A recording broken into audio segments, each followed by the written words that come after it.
अस्सलाम वालेकुम शाराय दस्तूर से मैं हूं अब्दुल क़य्यूम सिद्दीकी और आप हैं AQS के साथ। सुप्रीम कोर्ट ऑफ पाकिस्तान में मुल्क में मालियाती इमरजेंसी नाफिज करने के लिए एक आईनी दरखास्त दाखिल की गई और आईनी दरखास्त दाखिल की है मौलवी इकबाल हैदर एडवोकेट, जो कि कराची से उनका ताल्लुक है और ये इस्लामाबाद रजिस्ट्री में दाखिल की गई है। ये आईनी दरखास्त क्यों दाखिल की गई है, इसके बारे में हमने कहा कि पूछ लेते हैं मौलवी इकबाल हैदर से ही। तो मौलवी इकबाल हैदर हमारे साथ हैं। कैसे हैं मौलवी इकबाल हैदर, आप ठीक हैं? जी, अल्लाह का शुक्र है। आप सुनाएँ, आप लोग ठीक हैं सब?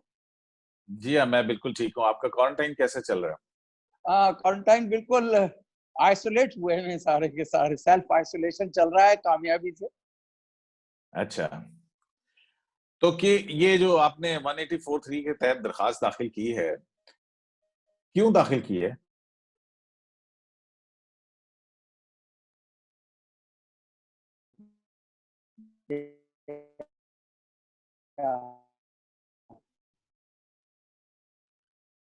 लॉकडाउन की वजह से अर्नर हैं और जो हमारे एम्प्लॉइज़ हैं, आपकी शॉप्स के आपकी अंदर आवाज़ काम करते आपकी हैं। आवाज़ आपकी आवाज़ जो है वो कट गई है। अब दोबारा बताइए ये आपने ये क्यों दरखास्त दाखिल की है? ये दरखास्त इसलिए दाखिल की है कि हमारे लॉकडाउन की वजह से मुल्क के अंदर एक बहुत ही ज्यादा एक ऐसी कैफियत तारी है कि हर शख्स अपनी जान भी बचा रहा है और उसको एक तरफ वो घर में बैठता है तो भूख से मर रहा है और अगर वो बाहर आता है तो वो उसे कोरोना वायरस से जो है ना खतरा है। तो अब इस सूरत हाल में एक डेली वेजेस अर्नर जो है वो उसकी बहुत ज्यादा मामला खराब हुए हैं और जो प्राइवेट सेक्टर में लोग काम करते हैं इनके भी बड़े हालात खराब हैं। अब बास मिलों वालों ने और बास दुकान वालों ने डेली वेजेस अर्नर को ये कह दिया कि जनाब जब हालात ठीक होंगे, लॉकडाउन खत्म होगा तो आप लोग आ जाइएगा। अब वो बेचारे राशन की तरफ दौड़ते हैं। तो मुल्क के अंदर हम ये देख रहे हैं कि अगर वफाक से कोई इमदाद आ रही है तो गवर्नर हाउस के जरिए तकसीम हो रही है और उसके अंदर जो है वो पिक एंड चूज चल रहा है। अगर वो सूबाई हुकूमत कर रही है तो उसमें भी पिक एंड चूज चल रहा है। यानी एक इसका कोई नजर नहीं आ रहा कि किस तरीके से इसकी जस्टिफिकेशन कैसे हो। तो ये डिस्क्रिमिनेशन जो है बड़ी ओपन डिस्क्रिमिनेशन हो रही। तो हमने एज ए कानून के तालिब इल्म ये जाना कि इस वक्त जो है वो एक नेशनल जो है ना पॉलिसी की बहुत मुल्क को शदीद जरूरत है। अगर नेशनल पॉलिसी के तहत कोई चीजें बनाई जाए, मुरतब कर ली जाए, कोई पॉलिसी बनाई जाए नेशनल पॉलिसी, तो उसके तहत जो है वो एक फैसले होंगे और उस नेशनल पॉलिसी को बनाने के लिए हमारे इमरान खान साहब को, फेडरल गवर्नमेंट को अपने वसीउर नजरी और वसीउर कल्बी का मुजाहरा करते हुए बिला तफरीक इम्तियाज तमाम पॉलिटिकल पार्लियामेंट्री ग्रुप, तमाम एक्सपर्ट्स, तमाम स्पेशलिस्ट और तमाम वो टेक्नोक्रेट और तमाम वो ट्रेडर्स और प्रोफेशनल्स, उनको बिला इम्तियाज बुला के सबसे बाहमी रजामंदी से एक नेशनल पॉलिसी बनाई जाए। अब नेशनल पॉलिसी के अंदर कोरोना फंड्स जो है ना वो बनाया जाए। अब कोरोना फंड्स को जाहिर है अब वो अपनी डिस्क्रिशन पे हमारी सिंध गवर्नमेंट को मांगा रही है, पैसे अपनी डिस्क्रिशन पे खर्च कर रही है। अब लिहाजा हमने सोचा कि आर्टिकल 235 के तहत अगर मुल्क में मालियाती इमरजेंसी लगाई जाए तो इसका एक फायदा सबसे बड़ा ये होगा कि इसकी सब्सिडी जो है ना वो लोगों को मिलेगी। यानी वो व्हाइट कॉलर जो जो आपसे राशन लेना नहीं चाहता, यानी एक व्हाइट कॉलर जो है वो 50 रुपए का तेल तो खरीदेगा लेकिन वो किसी सूरत भी वो किसी से राशन लेना नहीं चाहता। तो सब्सिडी जो है वो हमारी जो रोजमर्रा की अशिया है, यानी जो खाने पीने की जो खाने चीजें पीने हैं, के इस्तेमाल की चीजें हैं, ठीक है, तो ग्रोसरी इस हो पे गई, दालें हो गई, ग्रोस चावल हो गया, ग्रोसरी ये हो जो गया, ठीक। तमाम है। इस पे आप कह रहे हैं कि ये इसके लिए फाइनेंशियल इमरजेंसी लगाने की क्या जरूरत है? इसकी जाहिर सब्सिडी कैसे देंगे? इसकी फाइनेंशियल इमरजेंसी का जो आइन में सबसे बड़ा जो अगर 235 सब आर्टिकल 2 और 3 पढ़ेंगे तो उसमें यही है कि तमाम एम्प्लॉइज जो भी हैं बिला तफरीक बगैर किसी उसको देखे उनकी जो है वो तनख्वाहों में से जो है वो कटौती होती है। अब कटौती अच्छा, 50% आपने आपने आपने अपनी अपनी पिटीशन में लिखा है कि वन फ्लैग वन नेशन के वन एक फ्लैग, तहत जो है एक नेशनल पॉलिसी जो हाँ है वो तश्कील दी जाए, और नेशनल पॉलिसी तश्कील देने के लिए federal, provincial government, experts, traders हाँ और इन सब हाँ से मिलकर एक पॉलिसी बनाई जाए। बनाई अब जी। इस हवाले से अदालत में जाने की इसके लिए क्या जरूरत है? अगर इसके लिए ये इमरजेंसी लगानी है तो ये तो पार्लियामेंट के जरिए लगेगी, या अगर हुकूमत लगाती है नहीं तो उसकी नहीं, हुकूमत को गवर्नमेंट डायरेक्शन। गवर्नमेंट देखिए गवर्नमेंट लगा सकती है। अदालत में जाने की इसलिए जरूरत पेश आई कि हम कशकोल फिर लेके फिर रहे हैं, हम फिर लोगों के पास जा रहे हैं कि हमें हमें हमें पैसे दो, पैसे दो, पैसे दो। अब पैसों की जनाब 22 बिलियन, 22.5 बिलियन वफाक के पास कहते हैं हमने तकसीम कर दिया, और रोड पर हम किसी से पूछते हैं वो कहता है मेरे पास कोई पैसा नहीं मिला। तो ये क्या है? ये अब सिंध गवर्नमेंट कहती है हमने जो है वो तकरीबन कोई 8 बिलियन रुपया लोगों में खर्च कर दिया। नहीं, अभी अफलास तो उसी वो तरह अभी जो लेटेस्ट फिगर है उन्होंने कहा वो तो 1 बिलियन के करीब है, अभी उसमें बाकी चीजें तो मोडेलिटीज तय की जा रही हैं और वो तो डिस्ट्रीब्यूशन के हवाले से। मॉडलिटीज देखें। अगर अगर ये एक अगर ये इसको नादरा के जरिए बहुत इमरजेंसी क्यों आसानी, लगाए? इमरजेंसी क्यों इमरजेंसी लगाए? इमरजेंसी लगेगी तो आपको फाइनेंशियल स्टेबिलिटी आएगी ना। फाइनेंशियल स्टेबिलिटी के बगैर आप कुछ नहीं कर सकते, क्योंकि जब कैसे देखें फाइनेंशियल स्टेबिलिटी कैसे एमर, आएगी? एम, ऐसे मतलब आएगी कि ऐसे आएगी कि अगर जितने भी हमारे एम्प्लॉइज हैं जो कॉन्स्टिट्यूशनल पोस्ट होल्ड किए हुए हैं, ए टू जी, मैं टॉप टू बॉटम, एक चपरासी की बात कर रहा हूँ और मुल्क के जो है सदर की बात कर रहा हूँ, इसमें इनकी तनख्वाहें जो है उसमें से मिना होगी पैसे। जब उसमें से मिना होगी, कितना मिना होगा? 50% भी हो सकता है। अब देखिए ना, नेवल चीफ ने अपनी एक तनख्वाह पूरे महीने की जो है दे दी, उनके स्टाफ ने एक महीने की तनख्वाह दे दी वॉलंटियर। लेकिन क्यों नहीं इसको कॉन्स्टिट्यूशनल में, जब हमारे ये रेमेडी मौजूद है तो इस रेमेडी को अवेल क्यों नहीं किया जाता? जाहिर है वो इसलिए नहीं किया जाता कि लोग कॉन्शियस हैं, नहीं करेंगे। अब एक अगर इमरजेंसी लगा दी जाएगी तो इससे जो है हमें एक जो फाइनेंशियल जो स्टेबिलिटी है वो आ जाएगी, और अब सब्सिडी भी आसानी से जो है गवर्नमेंट दे सकेगी, और एक हम फकीरों वाली सूरत में नहीं आ जाएंगे। मतलब मैं एक बात कर रहा हूँ, व्हाइट कॉलर, जो व्हाइट कॉलर है, एक आदमी तो कह रहा है मैं हूँ बेरोजगार, मैं हूँ, दुकान बंद हो गई, मुझे राशन चाहिए। यानी मैं आपको कराची की सूरत हाल ये बता रहा हूँ, कराची में अब तक 3 लोग अफलास की वजह से सुसाइड कर चुके हैं। और जब मैंने वहां जाके पूछा कि वजह क्या थी, कहने बच्चे भूख से परेशान थे, पैसा मिल नहीं रहा था, काम मिल नहीं था, बच्चों का रोना नहीं देखा गया, इन्होंने आग लगा दी। नहीं, लेकिन ये ये इससे इससे कितने पैसे आपके ख्याल में इकट्ठे होंगे आपकी इस स्ट्रेटेजी के, अगर तमाम सरकारी मुलाजमीन जो हैं वो फ्रॉम टॉप टू बॉटम उनकी हाँ अगर 10% या 2% या एक महीने की तनख्वाह ले ली जाए तो कितने पैसे इकट्ठे होंगे उससे? देखें, जब तक ये इमरजेंसी रहेगी उस वक्त तक, अब ये मुझे नहीं लगता कि ये 15 दिन का लॉकडाउन चलेगा, ये 1 महीने का लॉकडाउन चलेगा। चीन में दोबारा आ गया मतलब आप तो, और आप कह रहे हैं कि सरकारी मंथली मुलाजमीन मंथली कटेगा। जिनकी पहले ही तनख्वाहें कम हैं, जो पहले ही महंगाई का रोना रो रहे हैं, आप उनकी तनख्वाहें फिर दोबारा काट लेंगे तो इससे तो तनख्वाहें और ज्यादा काट आप पैनिक क्रिएट कर देंगे। नहीं है, इसमें पैनिक क्रिएट नहीं होगा, ये वॉलेंटियर वो खुद देंगे। मैंने कहा ना वो भाई खुद आपका देंगे। एहसास प्रोग्राम जो है, एहसास प्रोग्राम के तहत 100 बिलियन से ज्यादा का आपका वो बजट है उसके अंदर। एहसास प्रोग्राम में तो आपने बना दिया ठेकेदार अपने पॉलिटिकल लोगों को। अगर मैं यही कह रहा हूं कि अगर एक फाइनेंशियल इमरजेंसी के जरिए नेशनल पॉलिसी बना ली जाएगी जिसमें तमाम लोगों का इश्तराक से होगा, तो उसमें फिर लॉकडाउन पीरियड भी होगा, उसमें रिलीफ भी होगा, उसमें जो है वो एक नादरा के जरिए आप सही जो लोग मुस्तहिक लोग हैं, जो वाकई डेली वेजेस अर्नर हैं, उन तक जो है वो बाकायदा थ्रू बैंक्स, यानी बैंक के जरिए से पेमेंट होंगी। किसी को अपनी, देखिए डिग्निटी इंसान की बड़ी जरूरी है इस वक्त। एक आदमी है, मैं आपको बता रहा हूँ, आज मैं हाई कोर्ट में नहीं, इकबाल हैदर साहब, आप ये जो कह रहे हैं कि ठीक है किसी की डिग्निटी हर्ट ना हो और उस तक इमदाद पहुंच जाए, और आप कह रहे हैं कि लोकल बॉडीज के जरिए से उनको राशन तकसीम हो और ये सारी चीज हो, करेगा कौन? इम्प्लीमेंट कौन करेगा?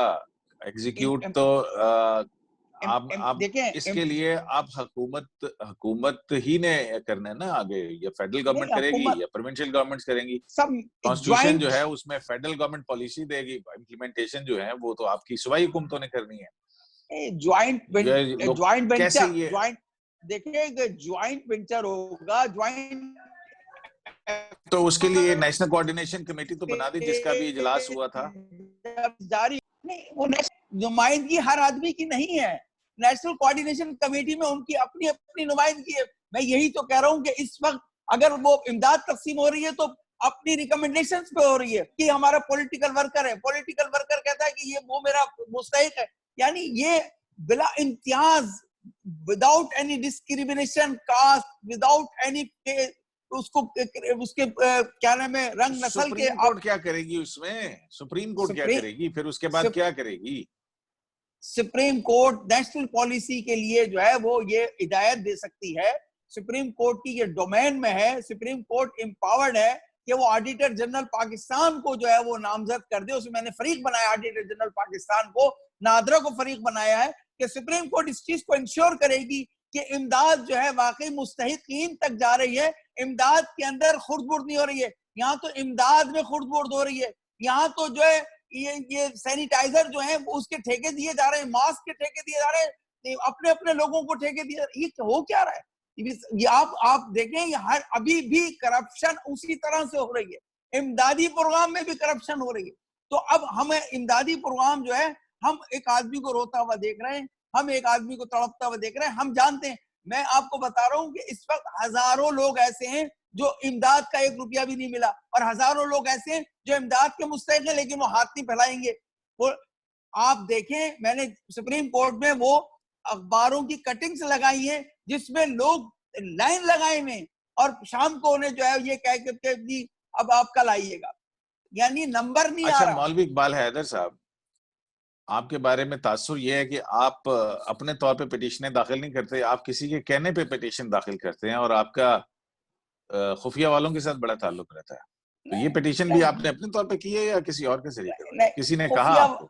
सर ये तो एक ऐसा है ना कि मैं लॉयल्टी टू स्टेट पे काम करता हूँ और खुफिया वाले भी लॉयल्टी टू स्टेट से, तो हम दोनों के मामला एक हो जाते हैं, इसलिए वो ऐसा नजर आता है। ऐसा है नहीं, ऐसा है नहीं, क्योंकि मैंने कभी भी देखे, अगर खुफिया वाले होते तो मैं जनरल परवेज मुशर्रफ के खिलाफ हाई ट्रीजन का केस कैसे कराता। यानी ये मैंने लॉयल्टी टू स्टेट में किया, वरना मुशर्रफ साहब के खिलाफ कैसे हाई ट्रीजन का केस हो सकता था। अब वो बहुत सौ लोगों को तकलीफ है कि भाई ये आर्मी चीफ के खिलाफ हाई ट्रीजन। पाकिस्तान के अंदर 22 करोड़ लोग हैं और इतने लोगों में जो है वो मैंने जाकर की तो कराया। मेरी पॉलिटिकली मेरा कोई इंटरेस्ट नहीं है, मेरा पर्सनल कोई इंटरेस्ट नहीं है।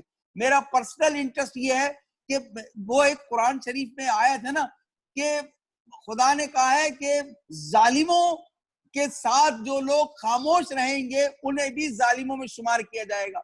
यानी मैं देख रहा हूं मेरे सामने जुल्म हो रहा है, हमें लिख कर बोल कर जो हमारे पास इख्तियारात हैं, जो हमारे पास अल्लाह ने हमें वसाइल दिए हैं, उस वसाइल में रहते हुए हम लोगों की मदद करें। यानी जुल्म के खिलाफ खामोश रहना जालिम के बराबर। इकबाल हैदर ये बताएं कि आपकी दरखास्त को नंबर शंबर लग गया? क्योंकि मंडे को तो फिर दोबारा हेयरिंग होगी, जो कोरोना अज खुद नोटिस केस है, तो आप उसी में जा रहे हैं या उसको साथ आपने? नहीं, मैंने सेपरेट पिटीशन फाइल की है। अब अपेक्स कोर्ट जो है वो मेरी पिटीशन को इंटरटेन करेगी नहीं करेगी मुझे नहीं पता, लेकिन मैंने एक रोशनी दिखाने की कोशिश की है, मैंने एक बात करने की कोशिश की है, मैंने एक वो बात बताई है कि इस वक्त भी देखें अपने अपने फैसले हो रहे हैं, पॉलिटिकली फैसले हो रहे हैं। यानी अभी भी कोरोना को डिफीट देने के लिए सीरियस कोई जो है ना इकदाम नहीं किए जा रहे। यानी कोरोना से निपटना है। बहुत शुक्रिया आपका मौलवी इकबाल हैदर कि आपने हमें वक्त दिया और लोगों तक ये आपकी बात पहुंचाई। बिल्कुल ये बात ठीक है कि एक नेशनल पॉलिसी जो है वो तो जरूर होनी चाहिए, लेकिन इसमें सुप्रीम कोर्ट कैसे इस सारी चीज को देख सकती है या देखेगी? आप चाह रहे हैं कि सारे रिसोर्सेज जो है वो supreme court of Pakistan, supreme court executive के मामला देखना शुरू कर दे? नहीं, सुप्रीम कोर्ट डायरेक्शन दे सकती है in the larger interest of public at large, where is the people of the Pakistan is being deprived from their fundamental legal right. अब बात ये है कि ये जो फंड्स किसी का अपना नहीं है, ये भी पब्लिक एक्सचेकर है। Funds is a public exchequer, तो वो उसको जो है वो बिला इम्तियाज तकसीम होना चाहिए, ये किसी की जायदाद नहीं है। यानी बिल्कुल ठीक हो गया, ये बिल्कुल ठीक हो गया। हाँ सही बात है, लेकिन मेरे डाउट्स हैं कि 100 रुपए आप दे दें, नहीं कर सकते सुप्रीम कोर्ट। तो सर तो देखिए भाई इसके इलेक्टेड अंदर गवर्नमेंट से उनको काम करने दें ना, क्या मसला क्या नहीं, है? इलेक्टेड गवर्नमेंट काम करे ना। इलेक्टेड गवर्नमेंट सिर्फ वही काम कर रही है जो काम उनकी समझ में आ रहा है। इलेक्टेड गवर्नमेंट जो है वो अवाम के मफादात के लिए तो कोई कानून साजी नहीं कर रही। इलेक्टेड गवर्नमेंट अवाम के मफादात के लिए तो कोई काम नहीं कर रही। इलेक्टेड गवर्नमेंट तो सिर्फ अपने अपने मफादात अपना, वो तो ये देखते हैं। आपने देखा नहीं फिरदौस आशिका खान साहिबा को, एक औरत को इमदाद दे रही है तो उससे पूछ रही तेरा मियाँ क्या करता है? उसने कहा जी मेरे मियाँ तो वो कितने बच्चे हैं, मियाँ का क्या ये बच्चे बनाने का? ये कोई तरीका है किसी को इस तरीके से उसको उसको उसके साथ वो इस एक तरह से नहीं? पर्सनल, वो ऐसे ही एक लाइटर मोड के अंदर कह दिया होगा ना कि भाई वो उसने कहा कि लाइटर 8 मूड है। बच्चे हैं। नहीं सर, आपका काम ये नहीं है ना। आपका, आप तो देखिए इमदाद तो इस्लाम में ऐसे बताई गई है कि एक हाथ से दूसरे हाथ को खबर ना हो। खामोशी से CNIC लेके उसके अकाउंट में भेज दो ना, 15,000 12,000 10,000 जो भी देने। मैंने अपने सुप्रीम कोर्ट में कहा कि आप 250 रुपए पर पर्सन दे सकते हैं, और जो इन्फेंट है, चाइल्ड है, उनको 150 पर डे के हिसाब से दे सकते हैं। उनके अकाउंट डालते हैं, उनके अकाउंट में पैसे को। अब तो नादरा ने हर चीज आसान कर दी है। नादरा के पास सबके डेटा है। नादरा को पता है कौन झूठ बोल रहा है। नादरा 1 मिनट में बता देगा इसके अकाउंट में 50,000 पड़े। वो एंटाइटलमेंट ही नहीं रखता। जो जिस आदमी के अकाउंट में 50,000 पड़े, इकबाल हैदर के अकाउंट में अगर वो नादरा देखेगा कि इसके अकाउंट में तो 100 रुपए भी नहीं है, तो और इसके पास कोई प्रॉपर रोजगार नहीं है। मेरे पास एक वकालत का रोजगार है, लेकिन वकालत तो बंद हुई हुई है। तो अब जाहिर है मैं क्या करूंगा? मुझे आप बताइए, मैं कहाँ जाऊंगा? मैं तो फकीर नहीं हूं, मैं तो भीख भी नहीं मांगूंगा, मैं खामोशी से घर में बैठा रहूंगा। तो एक अगर कोई ऐसा सिस्टम, ऑनरेबली तरीका का सिस्टम बना दिया जाए कि मुस्तहिकीन तक वो इमदाद चली जाए, तो मैं समझता हूँ कि इससे जो है, मैं ये नहीं कह रहा लॉकडाउन खत्म कर दिया जाए। लॉकडाउन रखें, ठीक है, it is the interest of the public, लेकिन लॉकडाउन से आप एक भूख से तो ना मारे ना लोग। मैंने आपसे अभी मिसाल दी है कि 3 लोगों नहीं ने वो बात अपने ठीक है, लेकिन मसला यही आ रहा है कि भाई हर काम हम सुप्रीम कोर्ट के मत्थे के ऊपर क्यों मारते हैं जाके? सुप्रीम कोर्ट ऑफ पाकिस्तान के पास अपने मुकदमे हैं लोगों के। वो हो इससे कि ये इससे एग्जीक्यूटिव बड़ा इसलिए है ना कि ये सर, सियासी हुकूमतें जो हैं वो आपसे मिलें और मिलके अपनी एक पॉलिसी नहीं बनाएं। नहीं कर रहे हैं अब ना, नहीं इसमें कर क्या रहे ना। आप मतलब उन्होंने अपनी अपनी अपनी पब्लिसिटी करनी है, उन्होंने अपनी पब्लिसिटी करनी है। वो कह रहे हैं हम अवाम का बहुत काम कर रहे हैं, वो अवाम का काम कर रहे हैं। Supreme court is a guarantor of the fundamental rights of the citizen. Supreme court guarantor है टू इम्प्लीमेंट ये इनका सुप्रीम कोर्ट से तो लोगों की जानें बचानी इस वक्त सुप्रीम कोर्ट का बुनियादी काम है कि लोगों की जान माल चलें। को, इज्जत और आबरू बहुत को शुक्रिया बचाएं। मौलवी इकबाल, और बहुत शुक्रिया और मौलवी इकबाल हैदर साहब। पैसे की तकसीम लेकिन इसके लिए इमरजेंसी क्यों लगाई जाए? इमरजेंसी तो जो है उसके अंदर तो वैसे ही फंडामेंटल राइट सस्पेंड हो जाते हैं। ये उस तरह की नहीं इमरजेंसी तो नहीं है। नहीं नहीं नहीं नहीं, वो इमरजेंसी नहीं है। देखिए अब अगर आर्टिकल 232 पढ़ेंगे, उसके कंटेंट्स और हैं, आर्टिकल 233 के और हैं, 234 के और है, 235 के और है। लेकिन जब 235 का आर्टिकल लगा हुआ होगा तो उसके अंदर सिर्फ फाइनेंशियल मामला जो है ना वो उसी के मुतालिक आपकी हर चीजें, वैसे भी लॉकडाउन चल रहा है, और वो अगर आर्टिकल 233 और 232 भी लगता है तो उसमें फंडामेंटल राइट जो होते हैं वो सस्पेंड हो जाते हैं। लेकिन यहाँ पे तो वैसे ही सस्पेंड हुए हैं, यानी इसमें कोई वो मसला नहीं है। ये 235 बिल्कुल पाकिस्तान की तारीख में, मैं आपको टाइम लेके एक थोड़ी सी बात बताऊं कि हिंदुस्तान जैसे मुल्क में, आपसे तो बहुत कई बड़ा माशी तौर पर मुस्तहकम मुल्क है हिंदुस्तान, वहां की फाइनेंशियल इमरजेंसी की जरूरत पेश आई। इसलिए पेश आई कि फाइनेंशियल इमरजेंसी से लोगों की डिग्निटी मुतासर नहीं होगी। ये फाइनेंशियल इमरजेंसी से ये आप आसानी से सब्सिडी दे सकेंगे। ये पॉलिटिकल सब्सिडी नहीं मांग रहा मैं कि भाई शुगर में सब्सिडी दे दो, पॉलिटिकली ये नहीं है। ये मैं सब्सिडी ले रहा हूँ लोगों के लिए, मैं अपने घर के लिए अपने लिए नहीं ले रहा, ये लोगों के लिए ले रहा हूँ। यानी आपको अगर सब्सिडी मिल जाए, पेट्रोल 100 की जगह 50 में मिल जाए, तो आप ही की इज्जत है ना उसमें। नहीं तो अब वो ये आप गवर्नमेंट तो कर रही है, देखो ना, गवर्नमेंट तो अपने फैसले ले रही है। उसने इंटरेस्ट रेट जो है वो पहले नहीं 13% से कम करके अब 9% पे ले आई है। वो गवर्नमेंट जो है जितने पेट्रोल की कीमत 15 रुपए कम कर दी है, और नहीं, इसी तरह कुछ से भी नहीं आटे, चीनी, दाल की कीमतें जो है वो नहीं यूटिलिटी नहीं स्टोर की के ऊपर सब्सिडाइज मिल रही हैं। नहीं, तो फिर क्या मसला क्या है? यूटिलिटी स्टोर्स को पर भी मुझे बताए कौन सा यूटिलिटी स्टोर खुला हुआ है? आप जाएं, लॉकडाउन के चक्कर में सब बंद किया हुआ है, वो जा रहे हैं वहां कुछ मिल नहीं रहा, और इन्होंने 8 खरब रुपया दे दिया यूटिलिटी स्टोर्स को। आप देखें ना, ये भी इन्होंने दिया हुआ है। तो वो कहाँ है? वो सिर्फ ये एक सियासी तकसीम है भाई पैसों की। यही मैं कह रहा हूं, अगर पैसे की तकसीम मुनसिफाना होती तो अल्लाह के नबी ने पहले साल ज़कात ली थी, दूसरे साल ज़कात देने वाले थे, लेने वाले नहीं थे। यहाँ तो देने वाले बेचारे थक गए हैं, लेकिन वो खत्म नहीं हो रहा, पैसा जाकर रहा है। इसकी कोई चेक एंड बैलेंस नहीं है मेरे प्यारे भाई। अगर इस तकसीम की चेक एंड बैलेंस होगी तो इस पे करप्शन नहीं होगी। मैं कहना सिर्फ सुप्रीम कोर्ट बहुत से शुक्रिया। तवक्को यही है कि जनाब के क्या अल्लाह करे कि मामला जो है वो ठीक सिमत की तरफ जाए। मौलवी इकबाल हैदर साहब, बहुत बहुत शुक्रिया आपका। आपका बहुत शुक्रिया, thank you very much sir.